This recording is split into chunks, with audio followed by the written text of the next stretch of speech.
Hoarding कोसळलेल्या petrol पंपाचा उर्वरित भाग तोडण्यास सुरुवात झाली आहे। घाटकोपरमधील होर्डिंग कोसळलेल्या परिसरामधील 3 होर्डिंग हटवली जाणार आहेत। 3 पैकी 1 होर्डिंग हटवण्यास सुरुवातही झाली आहे। अधिक माहितीसाठी थेट आपण घटनास्थळी जाऊयात। आमचे प्रतिनिधी नंदकिशोर यांच्याकडे। नंदकिशोर, 3 पैकी 1 होर्डिंग जे आहे ते आता हटवलं जाते, मात्र एकूणच काय तिथली माहिती आहे?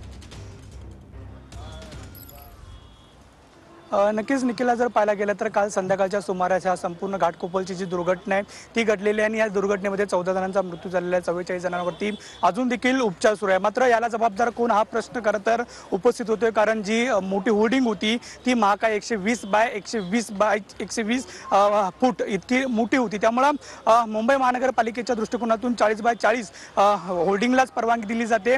मग इतकी मोठी अनधिकृत जी होर्डिंग आहे ती लावण्यात आली कशी, अशा पद्धतीचा जो प्रश्न होता तो उपस्थित केला जाऊ लागलेला होता। आणि याच परिसरात त्याच कंपनीचे एकूण 4 होर्डिंग आहेत। आपण हे समोर बघतोय दृश्य, ही समोरची जी होर्डिंग आहे ती आता थोड्याच वेळात काढण्याची जी प्रोसेस आहे ती आता महानगरपालिकेकडून करण्यात येणार असल्याचं आपल्याला पाहायला मिळते। एकूण या परिसरात 4 होर्डिंग होती। 4 पैकी काल 120 बाय 120 ची जी होर्डिंग होती ती दुर्घटनेमध्ये कोसळली होती। पावसा वाऱ्यामुळे ती कोसळली होती। मात्र उर्वरित ज्या 3 आहेत त्यांची आता कारवाई महानगरपालिकेकडून केली जात असलेली आपल्याला पाहायला मिळते। पहिल्या टप्प्यात वरती जे ॲडव्हर्टाइजमेंट आहे ती नंदकिशोर एकूणच माहितीबद्दल।